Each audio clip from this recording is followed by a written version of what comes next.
এই পায়েসটা এত বেশি মজার আর টেস্টি হয়ে থাকে, যারা এখনো একবার হলেও বাসায় ট্রাই করেননি, অবশ্যই একবার ট্রাই করে দেখবেন।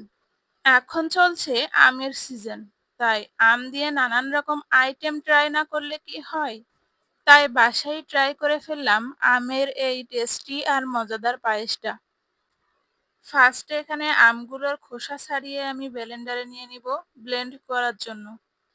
আমগুলো ব্লেন্ড করা হয়ে গেলে কড়ার ভেতরে দিয়ে জাল করে নেব যাতে দুধটা কেটে না যায়। এর ভেতরে দিয়ে দিব চিনি। চিনিটা দেয়া হয়ে গেলে হালকা নেড়ে ছেড়ে নিব, জাল করে নিব ভালোভাবে। এরবার প্যানের ভেতরে দিয়ে দেব দুধ। দুধটাকে ভালোভাবে ফুটিয়ে নিব। ফোটা হয়ে গেলে দুধের ভেতর দিয়ে দিব ধুয়ে রাখা চাউল, এলাচ, তেজপাতা আর অল্প একটু দারুচিনি।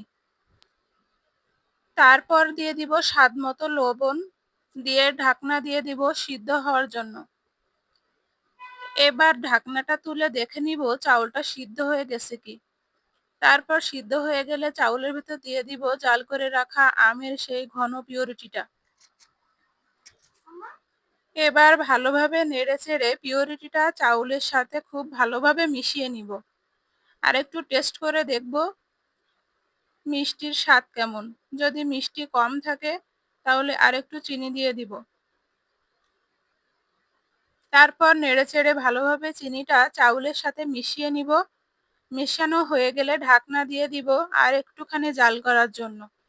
এই তো দেখেন কতটা লোভনীয় দেখতে। বাসায় একবার হলেও ট্রাই করে দেখবেন সবাই। আজকের মতো আল্লাহ